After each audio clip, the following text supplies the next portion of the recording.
So, who's seen that commercial before? Yeah, a lot of us. So I don't know. I sometimes joke that I'm getting older. I don't think it was because I'm getting older. I think it's just I was lack of sleep. But I remember the first time I saw that, I felt like super emotional about it. Like a little tear started gathering in the corner of my eye. And I don't know what it was. I'm sure it was just lack of sleep.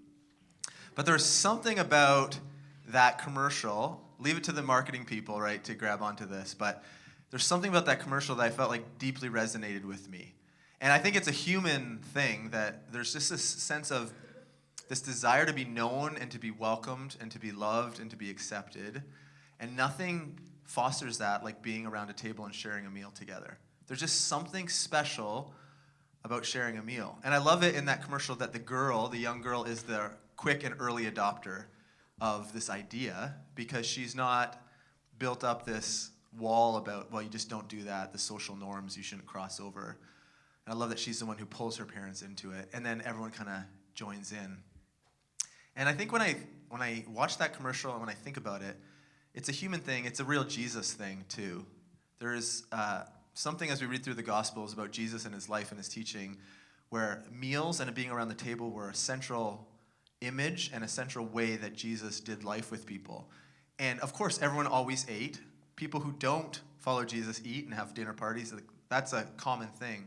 The difference, though, is when Jesus began this new way of saying that being around the table isn't based on social status or gender or economic status or ethnicity, race, any of those things. All those things that normally divide us as human beings, that you only stick within your own unit, those things no longer define us. Jesus ushered in this whole new way of being and belonging and loving each other that crossed all those boundaries. So Jesus gets criticized all the time by the religious establishment of being a person who is hanging out with people that no one else should hang out with. Why would this person be hanging? Why would you spend time with them? Don't you know who they are? All these kinds of accusations from the religious establishment. And Jesus just busts open this whole sense of divide and says, everyone is welcome around the table. There's a sense of, I see you and you're welcome here and you're loved. And as we share this meal, as we're around. If you read the Gospel of Luke, you almost cannot get through any section of the gospel without a meal or a party. It's through the whole thing in the Gospel of Luke. It's almost like this central metaphor that the writer is using to say, this is what the kingdom of God looks like. Looks like people from all backgrounds and all stages and all histories being around the table together and saying the things that unites us is this spiritual conversation, this desire to figure out what it means to follow Jesus. And that's what we're going to be talking about today. So our culture statement, if you're new or joining us, we have 6 culture statements that define us as a church. These aren't about theology, they're about practice. And so today we're talking about people, and this is a culture of table. It says we will open our lives and hearts to one another by choosing relationship and creating space. And as Megan was saying, that's what our midweek groups are all about creating intentional time and space to welcome people, to share a meal, and have spiritual conversations and regular friendship conversations where we're pausing our busy schedules and being in the same place at the same time with the same people and always creating empty seats for more people to join us. So can you please welcome, we have a special guest to help us kind of unpack and learn. As we have this series, we've been inviting different guests who embody these different values and ideas. And so I'm really excited that Jenn Arnold is here. Can we please give a rousing welcome to Jenn? And come on up, Jenn.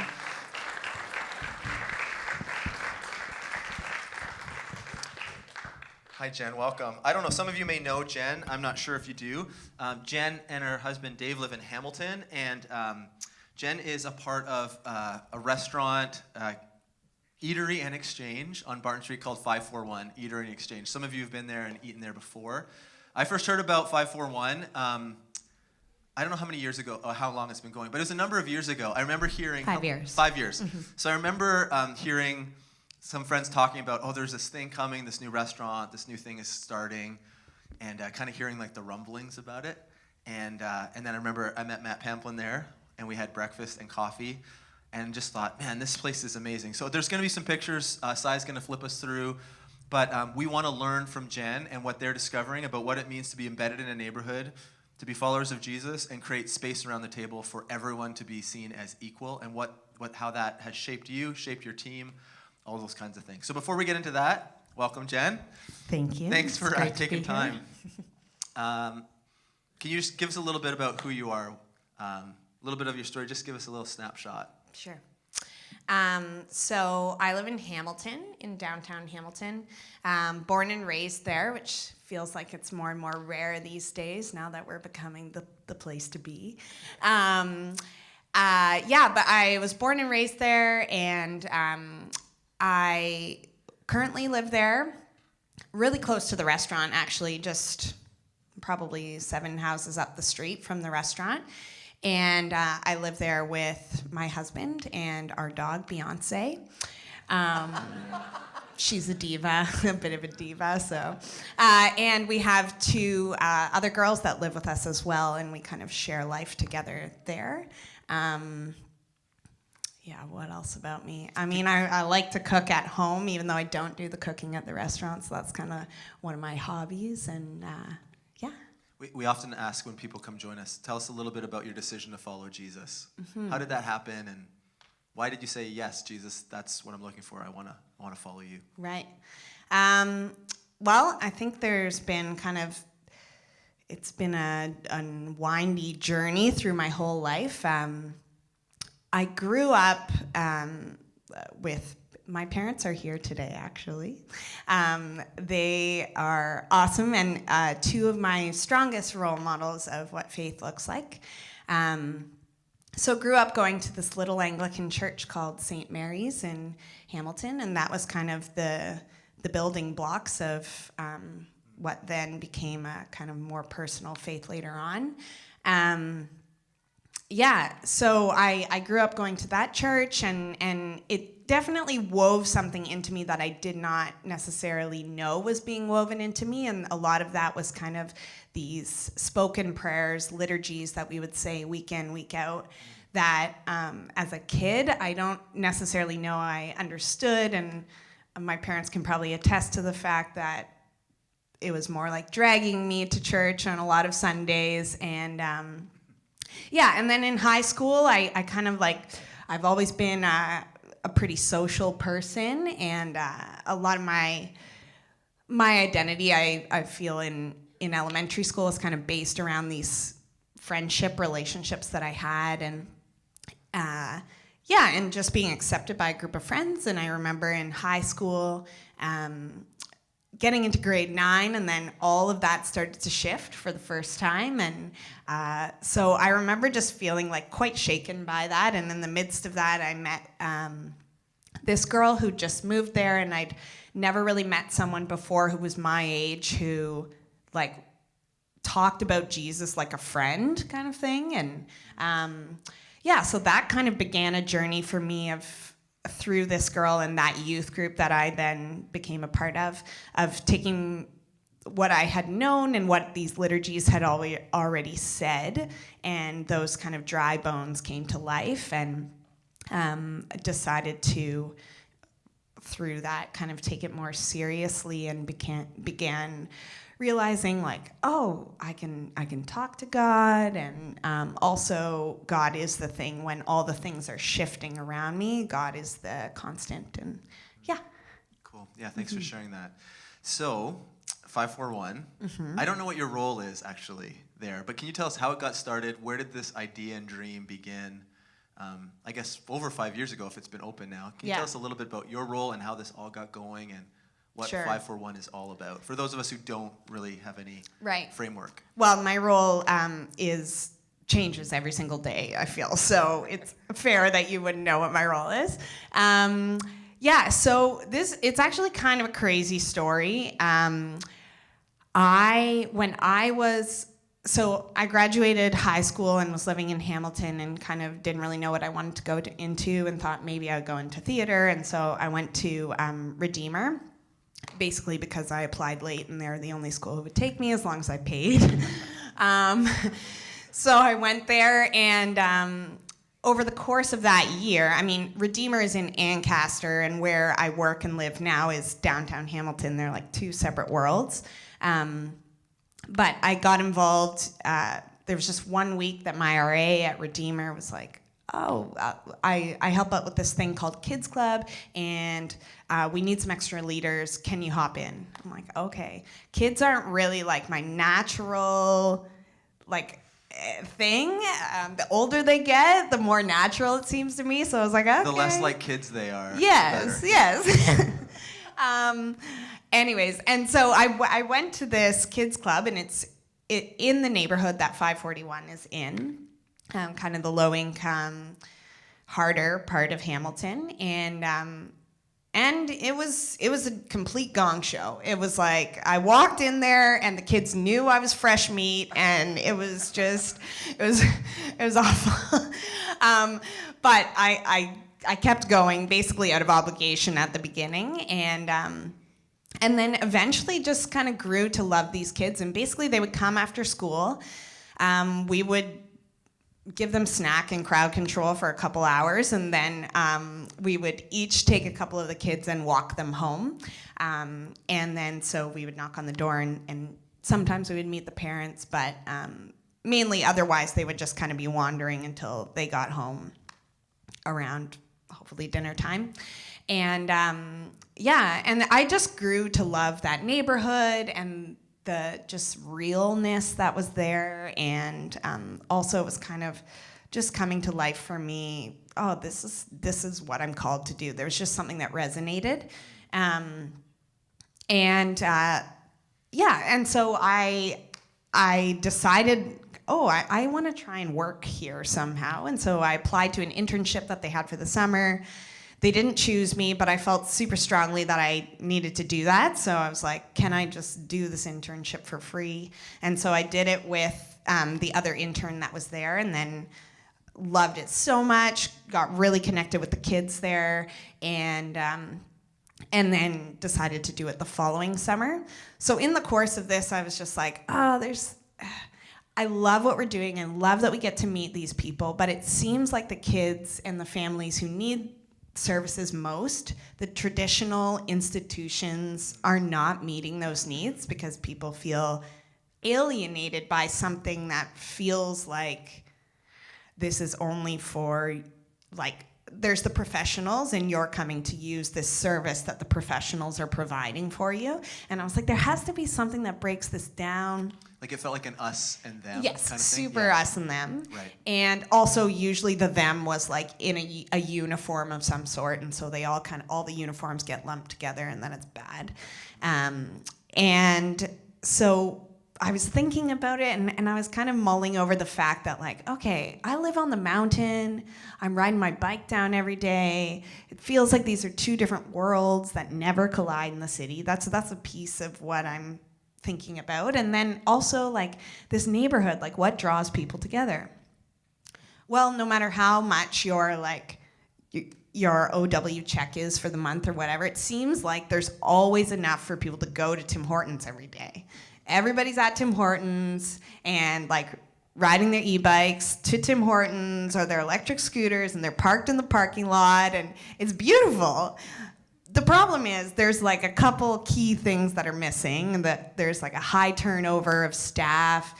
Also, they're just there to give you a donut. Some go above and beyond, which is amazing, but the fostering of community could be a lot deeper. So I was thinking about these sorts of things, and then I remember at one of the last days of the camp that I was helping out with, I had gotten to know this girl, Mercedes, really well, and we had this chat, and Mercedes was standing beside me, and I remember we were singing together, and I had this picture in my mind, just you know, not like I was asleep dream type thing, but I had this picture in my mind of a restaurant, kind of like Tim Hortons-ish, but it was a place where all these kids could go that I knew. It was a place where their moms could go, single moms could go, and then kids could play while their moms were there. It was a place where I'm also really passionate about local foods, and so I wanted it to be a place where people could get a really good home-cooked meal, and where, real food mattered as well, and people came around tables. But then in combination with that was kind of this idea of, like, bridging the divide of the different worlds in Hamilton, of the, like, us and them, the rich, the poor, and no kind of uniforms involved in that. And so I had this just picture, and it was a very clear picture, and there was kids dancing there, and there was food, and it was in that neighborhood. And I was like, okay, I mean, that's great. I want to do that. And so then I transferred to U of T because I looked for a community development kind of degree because I saw a lot of institutions making kind of mistakes as I would have seen them. And I was like, no, there's nothing that stops me from making a whole bunch of mistakes. So I'm going to like study some other things first. So I went to U of T for international development, thinking maybe there will be some transferable concepts. And I was thinking like, I'm gonna open up this restaurant or cafe type thing. And then I came back to Hamilton, and in the process I'd met my husband. And so then I was like, well, I don't know anything about business. I don't know how this is gonna happen.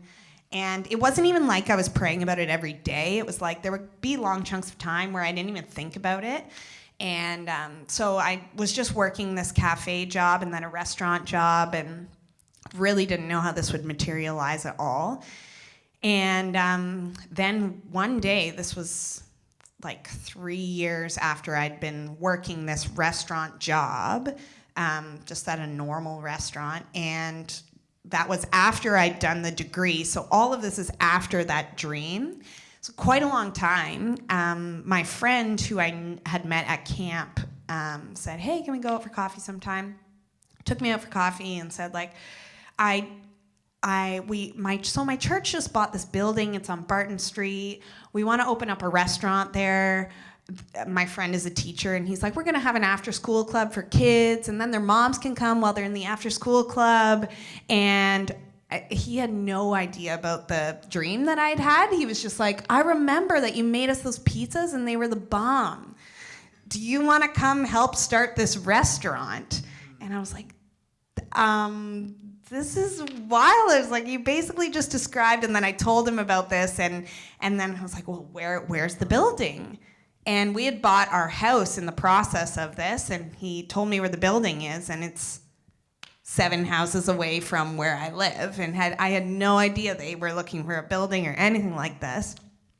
So it was just wild on my end how all of this kind of started, and how little control I had over it all.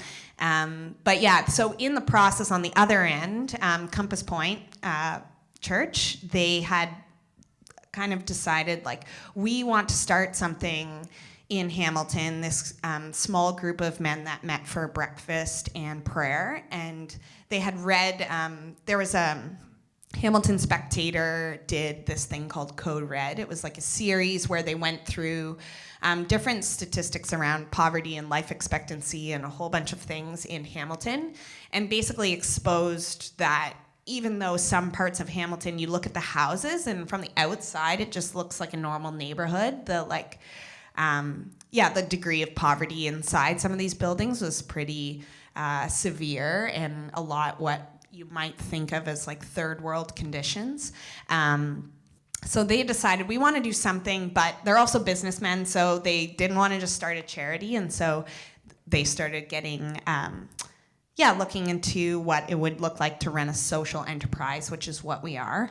So basically a social enterprise is, it's a business, but it's also, there's volunteers involved, and it's kind of like charity meets business. But the hope is that it would be self-sustaining, so that it wouldn't just always need donations, and then also that some of the responsibility of the restaurant continuing relies on the public. So then it just kind of, it didn't just kind of take off from there. It was crazy starting it up, but a whole bunch of people came together, a whole bunch of businesses in the city kind of donated time and to renovating this like historic bank building that we have. That's it there. And so we have this restoration, like hardware, not restoration hardware, but like this place that did like old barn boards, and the tables I could never afford, that came in and just said, oh, we want to donate all this like restored wood, and we want to build some tables, and this guy came in who does tiling in the city, and he said, oh, we'll donate all the tiles, and it just kind of rolled forward because we always wanted it to be a place where people the physical space felt welcoming and felt excellent and didn't feel like you were just walking into a soup kitchen. And it just really came together, and people over and over and over again tell us that's exactly how it feels when they come in. Yeah, it's a beautiful space. Like, you can tell that there's a lot of intentionality, and it's not like whatever's just cheap it will do. Like, it's you can tell it's not like, oh, that's good enough. It's like, no, how do we make this excellent for everyone who shows up? You can totally tell that. Cool. You state on your website, you say you're an eatery where affordable and nutritious meals and baked goods are made, and you're an exchange where people can share with one another and everyone has a place at the table. Can you talk about those two elements, the eatery and the exchange? Yeah. So we're an eatery, which is maybe the more common of the two. But basically, we're committed to really good quality food and coffee. So all of our goods are homemade from scratch at the restaurant every day.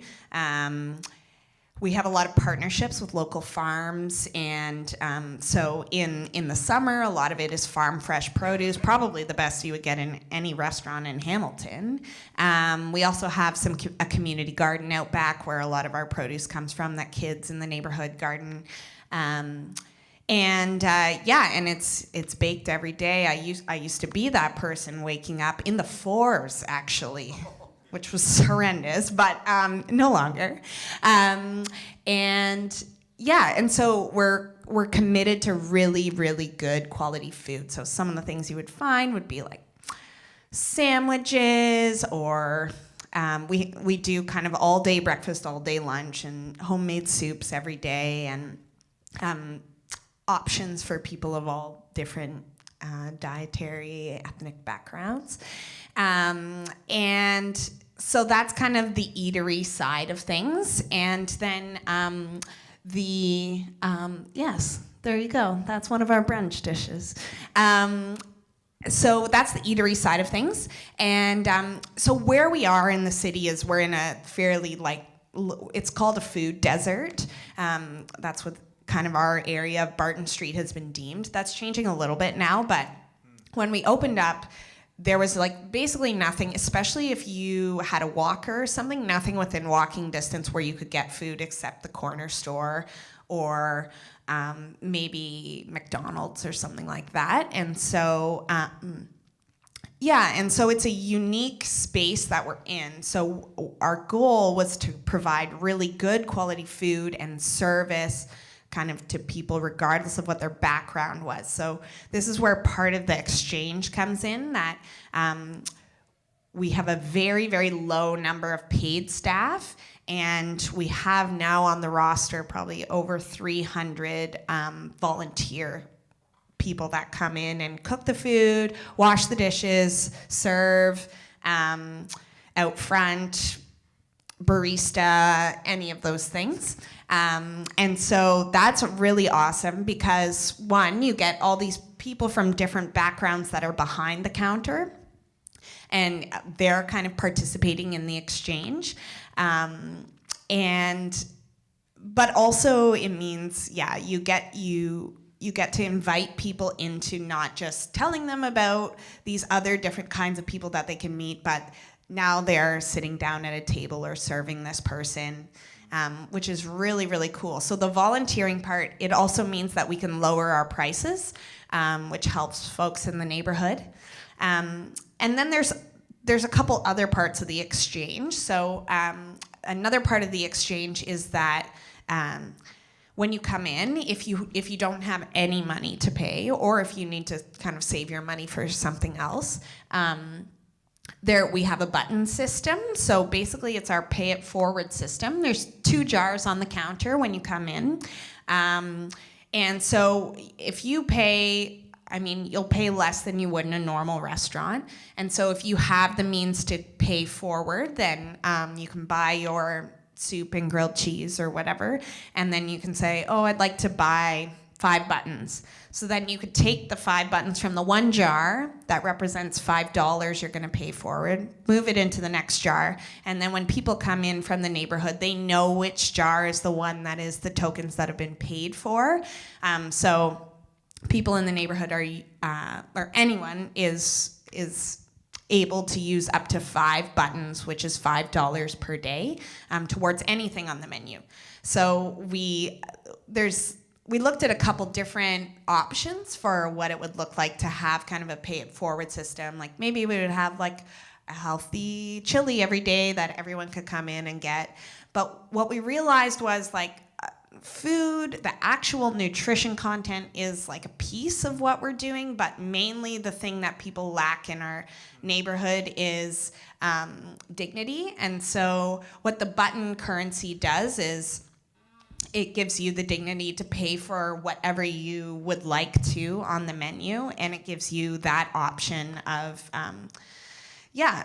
buying what you would like, just as it would be dollars. And then when the food is brought out to the table, it is brought out to everyone. It goes through the system the same way, whether you pay money or whether you pay buttons. And so you could be sitting at a table eating a salad or a pulled pork sandwich, and the person beside you is from a totally different part of the town eating a salad and pulled pork sandwich, and they're both garnished really well, and they're brought out with nicely rolled cutlery, and you could have a conversation, and it's really an equalizing thing. So the exchange part is kind of, we also hope that when you sit around a table with someone who's not like you, that there is an exchange of, ideas, of worlds, that maybe some of those boundaries that you'd have in your mind get broken down a little bit. I'll just tell a quick story of something that was like this. That's kind of, we anticipated that would happen on that side of the counter, but we didn't so much anticipate how incredible the volunteer portion of that would be. So our volunteers come from all over the city, and they're from all different walks of life as well. So we have a lot of volunteers that are just from the surrounding blocks, but then we have volunteers that are coming from brain injury services that need kind of a modified volunteer experience, or we have people with different special needs, and then we have people who are coming from the Rotary Club, or we have high school students who are doing their volunteer hours, or parents of people who work at the restaurant, or anything like that. So one of the first weeks that we were open, we had this woman with us, and she was hilarious, this fiery lady who was with us doing her parole hours. And so she's chopping carrots in the back for the soup, and she's got an apron on, and you'd never know. So anyway, she's chopping carrots, and then this other lady comes in from Ancaster, which is the fairly wealthy area, and she comes in, she's like, I just have to tell you, is my car gonna be okay out there if I park it? Which is a valid concern to have. I'm like, yeah, it'll be fine. She's like, where am I gonna put my keys? And anyways, I let her put them in the back office, and she's like, I just have to tell you, this was a big thing for me to come down here. I've grown up in Ancaster my entire life, and I've never stepped foot on Barton Street, because my parents always told me it was not safe to go there, you shouldn't go there. And so that was amazing for her to do that. Also incredible for her to tell me that. So I feel that she came in with very open hands as well. The cool thing was, so I'm out front usually running the front of the restaurant. I don't necessarily always see what's going on in the kitchen, but at one point I walked back in the kitchen, and this other woman who was doing her parole hours is teaching her how to chop the carrots for the soup. And I'm like, this lady has no idea who this other lady is, and they're just having a hoot together. And I think that's a prime example of what we're all about, is just the lines between who is giving and who's receiving, and what your preconceived notions of people are kind of get broken down. Man, that's awesome. Mm-hmm. I find it's just so inspiring on so many levels. Tim Chester, I don't know if you've ever read any Tim Chester. I think I have it here. He says this. He says, food matters, meals matter. Meals are full of significance. Few acts are more expressive of companionship than a shared meal. Someone with whom we share a meal is likely to be our friend or well on the way to becoming one. Food connects. It connects us with family, it turns strangers into friends, and it connects us to the people of the world.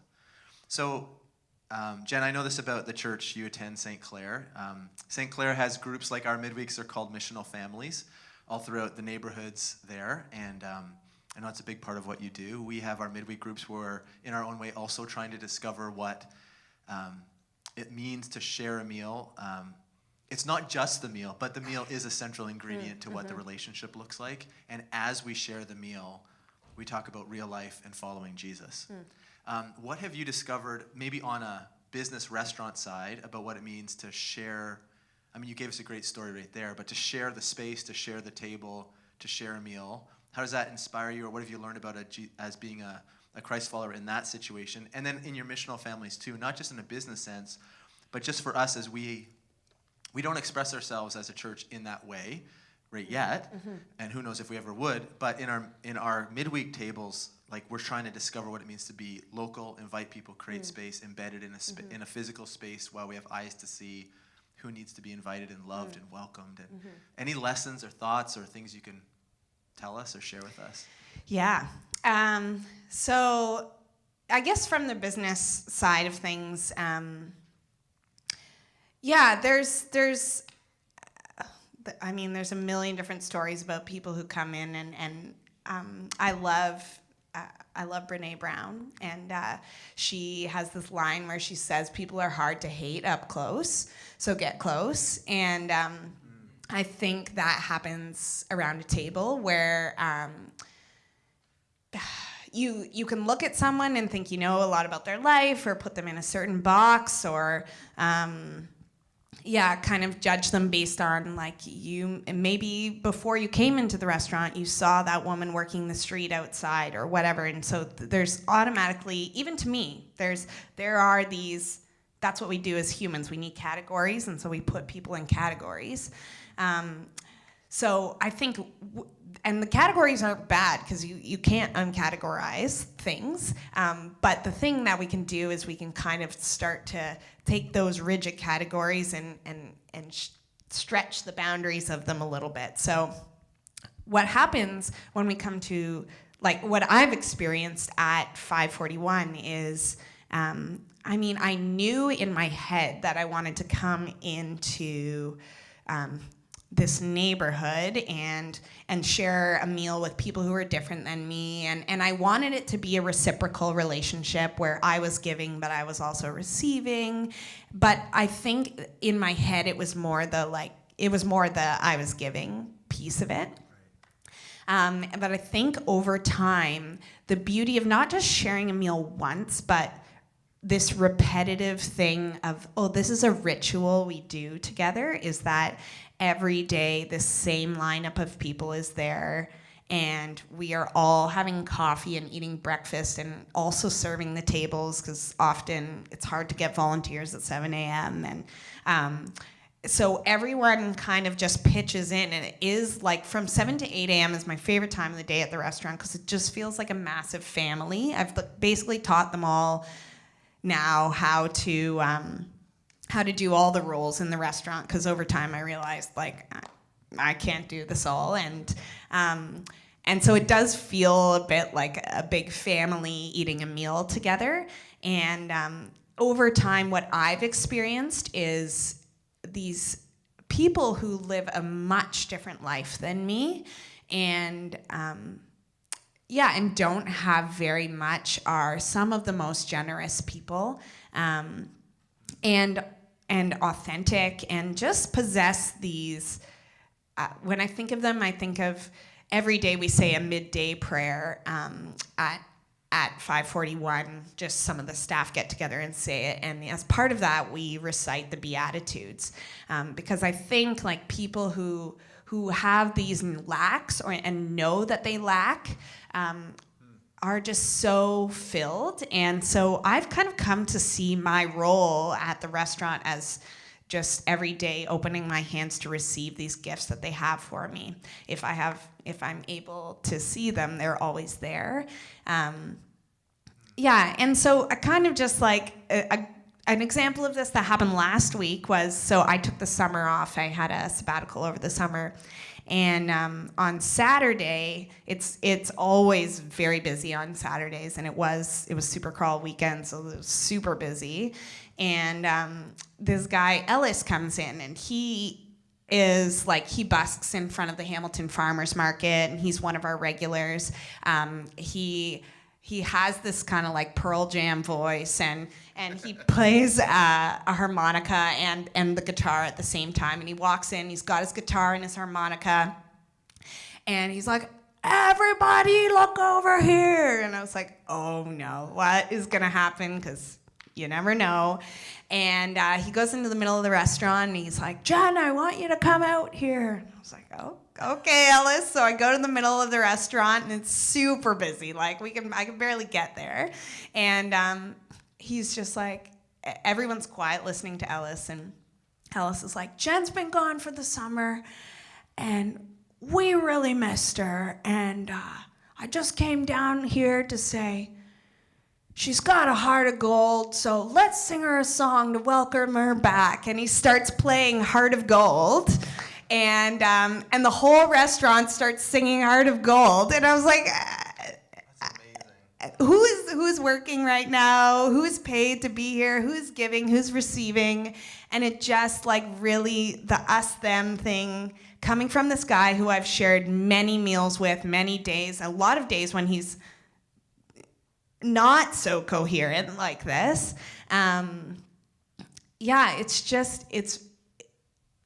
I guess it's a bit mysterious what happens. So you just kind of have to get there, and then it shapes you in a way where you can receive other people in a different way.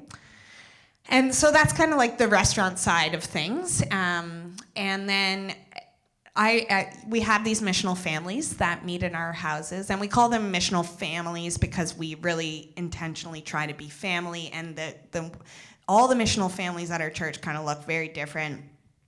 It's also a very overlapped community with 541, so a lot of the regulars also go to our church. And the one non-negotiable thing is the meal. And for me, I don't think it's insignificant that Jesus commanded that we remember him with a meal. I think the beautiful thing about a meal is that we are all we're all coming to a meal hungry, and so we all have a lack, and so it kind of just orients us all not to each other, not just to each other, in that we all share this lack, and we're all going to be satisfied with this food together, and we need to do this. It's a ritual, 3 times a day. We have this thing, regardless of our background, that's built into our lives. But also it orients us all communally to God, whether we're acknowledging that or not, because there's nothing I can do to make myself continue to exist for multiple, I can't just will myself to exist without having a meal, without eating food. And so I'm acknowledging there's something outside of myself that I need to continue to exist. And so I think when we come to a table, we all are kind of just subconsciously acknowledging our lack together, but then the abundance that each, that we're partaking in something that is a grace to us, that God has given us food here on this earth that we not only get to exist from one moment to another, but it unites us together, and there's there's so many layers to it of flavor, and and there is just something mysterious that happens too when we're just all fulfilling that kind of need together, that then gives space for this different kind of conversation. So our missional families are made up of people that it's different than just a dinner party, because it's not just your friends. It's like they kind of become your friends, but some of them you would never hang out with outside of that. And that is, I think, what is different about the Jesus meals as opposed to just a dinner party. yeah, sometimes people come. Ours is a potluck that meets at our house, and it was kind of born out of also before we did this thing on called Pancake Breakfast, where we just had pancakes at our house every Saturday morning, and we would just say anyone can come for pancakes, and you have things that you have to deal with that are messy, and like any number of kids from different kinds of houses walking around and jumping all over the place, and in our neighborhood that can feel a bit risky sometimes, and you have people coming in that are saying things that you wouldn't hear being said at a dinner party that you would normally go to. And then there's also just people who have vastly different views than you sitting at this table together. But here we are at a table. We all go to church together. We're all sharing this meal, and there's this kind of common understanding that not only are we hungering and thirsting for this food and drink, we hunger and thirst for something more, regardless of kind of where we're at on the journey with that. So that has been... And some weeks it feels like it just feel like a monotonous kind of like, oh, a missional family. Geez, gotta make a thing to go to it and show up, and I want to go to bed or whatever. But then over time, the thing that does to shape you as a person who is connected, cares about connecting to other people, and for someone like me who I love the idea of a nice tablescape that I'm gonna take a picture of, and it looks exactly like kinfolk, and like everything has crispy fried sage on top and stuff like that. I love that stuff, and that's great. But what it has done to me to be a part of a group of people who it's more important that we commune over Wonder Bread, I don't know, grilled cheese or something, then that everything is perfect to kind of again stretch those boundaries of even what I imagine that should look like, has shaped me as someone who I think these people kind of call me back to what's most deep and what matters most. So I'm sure everyone has different things that they've grabbed onto from what you've said. Thank you for coming and helping us learn. Two things I think stand out for me then. You made a comment that there's often stuff available for you to receive from others if you are aware and pay attention, that there's some kind of a back and forth that happens if we're willing to pay attention, which I think is really cool, number one. And number two, about the ongoing commitment to each other, that things happen over a period of time that won't happen in the first time together at the table, or the fifth time, or the 10th. Maybe it's the 100th time we've sat down and it felt like we're really having Taco Tuesday again.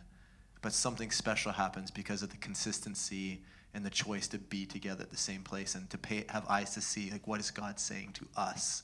I love that. Thank you. It's good for me.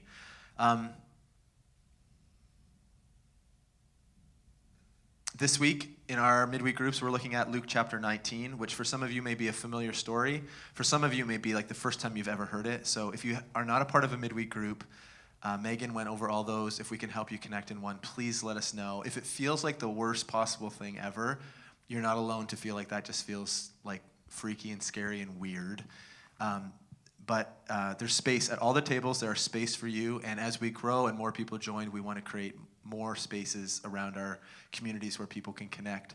And sometimes people enter just because they want to have a meal and they're lonely. And sometimes people say, my reason for being here, yeah, the meal's great, but I really want to talk about what it means to follow Jesus. We all have different reasons for entering. But God does something. I love the mystery. Something mysterious happens on a spiritual level as we spend time intentionally together. So I'd love to pray for you, Jen. And thank you for your example and that vision and idea you had. It's so cool that it was stirring for years, and God kind of used someone else to help it pop and it all come together. I love even the communal nature of how this came to be, that it wasn't one person saying, I'm going to make it happen. It was many people, these men praying, these different friends you had. So amazing, so inspiring for us, I think. So let me pray, and when I'm done praying, Jamie and Danielle and the crew are going to lead us, and we're going to come to the table. We're going to come and use there's gluten-free options here, but bread and juice as a way of remembering Jesus' death and then resurrection and the whole reason that we have for being spiritual community together. So if you've decided to follow Jesus, or this is your first act of saying yes, please come to this. In some ways, this isn't a huge meal, obviously, but come and taste and see that God's love for you and his invitation is there for you. And we will sing and share this small token meal. And then this week, we'll dig into Luke 19 and talk about what it means to be around the table. So let's pray together. Jamie, you guys can come.